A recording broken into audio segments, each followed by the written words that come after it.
Hello music fans, welcome back to my channel where I introduce you to my music collection, talk about artists and albums in my collection. Hopefully you like it and you will subscribe to my channel so that you can get notifications of my all videos that I put on YouTube in the future. Today we continue talking about artists whose last name starts with B in my collection, and the first one is Bobby Brown. So Bobby Brown was born in Boston, Massachusetts in 1969 as one of 8 children in the family. Brown started his career as R&B artist with a group New Edition when he was just 12 years old. And what I have here in my collection is his second solo album, Don't Be Cruel, that was released in 1988. Album was number 1 on Billboard 200 charts for 6 weeks and a total of 11 weeks atop that Billboard R&B albums chart. All 5 singles from this album reached top 10 in the Billboard's Hot 100, including the number 1 hit, My Prerogative. Other singles from the album are Don't Be Cruel, Every Little Step, Ronnie, and Rock Richa.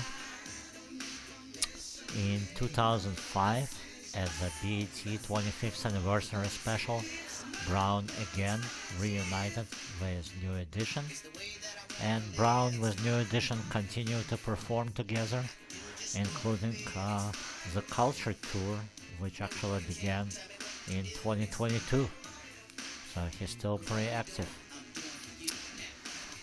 Brown's personal life is full of troubles with the law, as well as personal tragedies. Brown's wife, Whitney Houston, passed away in 2012 from a drug overdose. His daughter with Whitney, Bobby Christina, passed away 3 years later at the age of 22 in very similar circumstances as her mother. And then in 2020, his son Bobby Jr. passed away at the age of 28. It's a tough life, no matter how much fame and money you have, and I wish him all the best. He's obviously a very talented guy. So my next band is Blackfoot. It's an American Southern rock band from Jacksonville, Florida. It was formed in 1969. Name of the band represents Native American heritage of the 3 of the founding members of the band. Though they primarily play with a southern rock style, they are also known as a hard rock act. Over the years, the band has split up several times and changed their lineups. Some members of the band actually joined Leonard Skinner's band for a while. They had a number of successful albums during the 70s and early 80s, including Strikes in 1979, Tomcattin in 1980, and Murder in 1981. On August 5th, 2016, Blackfoot released their first album in 20 years, called Southern Native, but there are actually no founding members of the band in their current lineup. What I have here is in my collection is their live album, released by EMI in 1983. It includes a number of hits such as Train Train, Highway Song, Fly Away, and my favorite that is actually playing in the background right now is Teenage Idol. It's a good sounding band. If you never listen to them, give it a chance. So the next album in my music collection is John Sebastian Bach.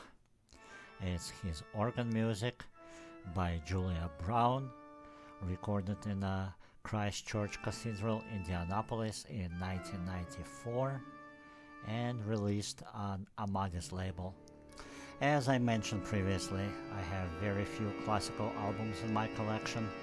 The reason I purchased this one is because I remember in my childhood listening to Bach organ music, and I wanted to see if my childhood memories are still the same.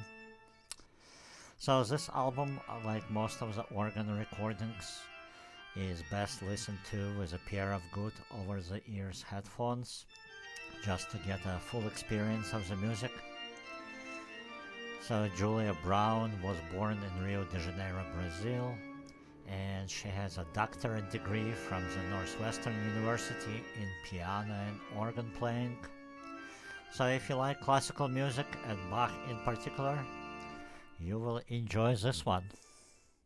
Well, this concludes review of the B artists and bands from my music collection, but I need to give a shout out to a few others that I always enjoy listening to and are very talented and fun bands and artists. To start with, B-52, known for their hits such as Love Shack and Rock Lobster.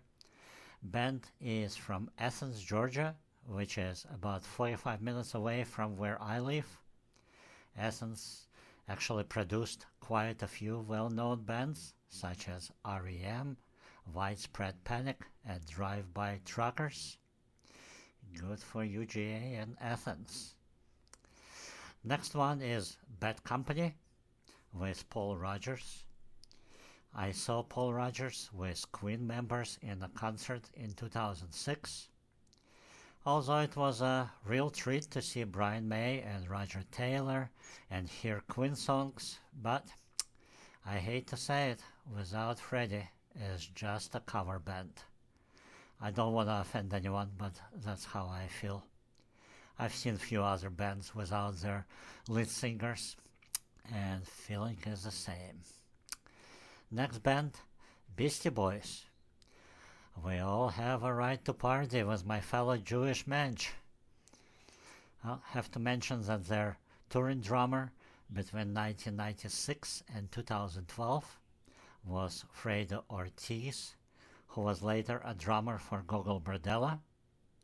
And that's how we got to know him. We spent a lot of time with him backstage on Gogol Bordello tours. Met him actually for the first time in Brazil after Rock in Rio. Blues Brothers, Dan Aykroyd, John Belushi, started as just a musical sketch on Saturday Night Live in 1978 and ended up releasing albums and even opened for Grateful Dead. And let's not forget 1980 film Blues Brothers. David Byrne, Talking Heads frontman, and I will have more about Talking Heads in the later episodes. I've seen David Byrne in concert in Atlanta in 2008. Great musician with incredible talent and really can put on a show. Beach Boys. I don't have any of their records, but I do have their songs on some of the compilation albums and soundtracks. Great band to listen to. Bono, respect for all his humanitarian work. Joe Bonamassa, American guitarist with a huge following. I have friends who really like him a lot. Others to mention here are Bon Jovi, Black Sabbath, Ozzy is one of a kind, Black Eyed Peas, Blink-182. My kids were into it. I'm sure I have not listed a lot of other great musicians and bands, but that's in no way diminishes their talent in my eyes. That's all I have for B artists and bands. Please join me for the next episode to be released soon, where I will introduce you to the artists and bands from my music collection whose names start with C. Have a good day.